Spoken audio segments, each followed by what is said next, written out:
Hi!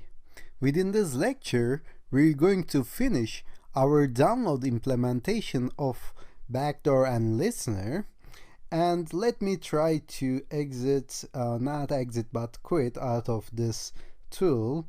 So we're going to test some new feature of our download implementation to see if everything works.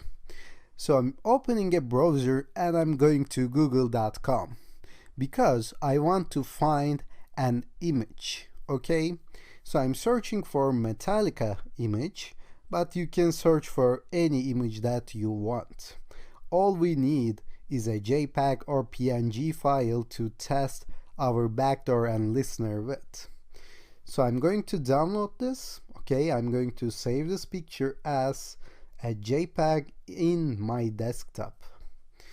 So why I'm doing this? Because we tested our download function with a text file, and it is relatively easy to download a text file because it doesn't contain any special characters, and so that we can easily decode and encode the content of the file.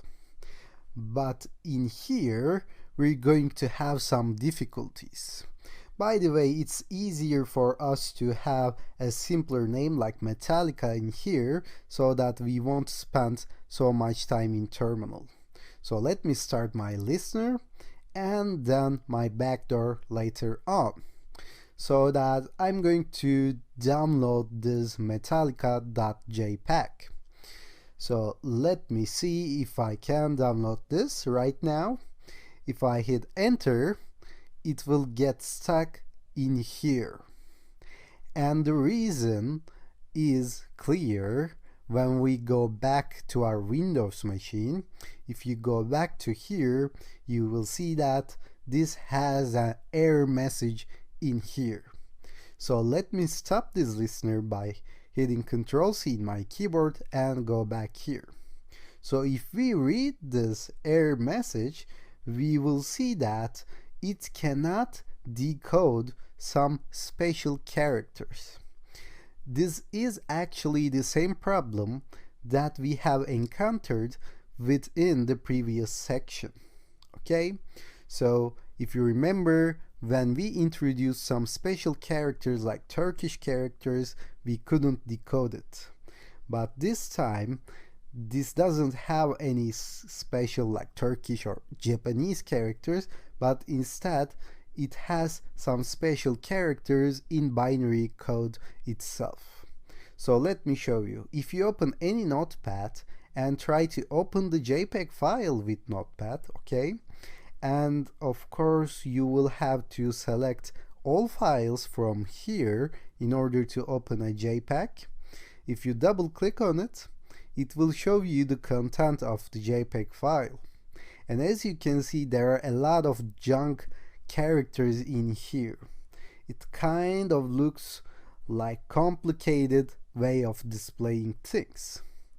So it cannot decode this if we don't use a proper method, okay?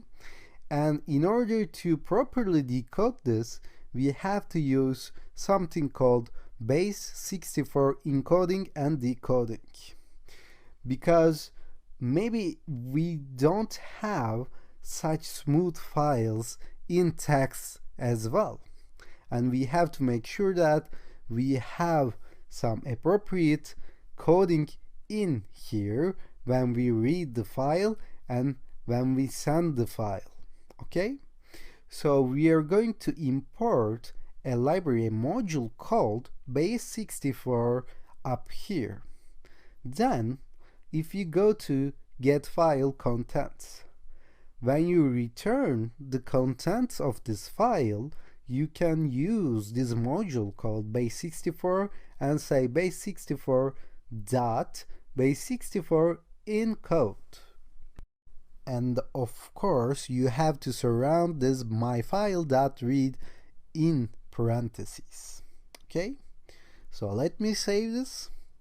Since now we are encoding this with something and sending this as an encoded message, we have to decode this in our listener as well.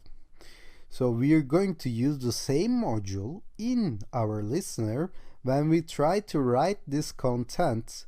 Okay, so I'm going to say base64 dot base64 encoding. No, not encoding, but decoding. And of course I have to just import this library so it would work. So let me first write this b64 decode, then go here and say import base64.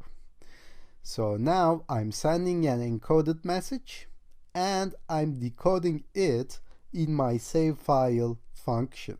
Okay, base64.b64 decode. So let me save this and test this and see if it works. Now let me clear this and start my listener, and let me go back to Windows to start my backdoor as well. So here, let me clear the screen and just start this socket. And we got the message, we got the session, and now if I try to download metallica.jpg one more time, now it will say download OK. So let us see if we really managed to download it by going to PyCharm projects and our projects folder, my socket listener, and here we see the metallica.jpg.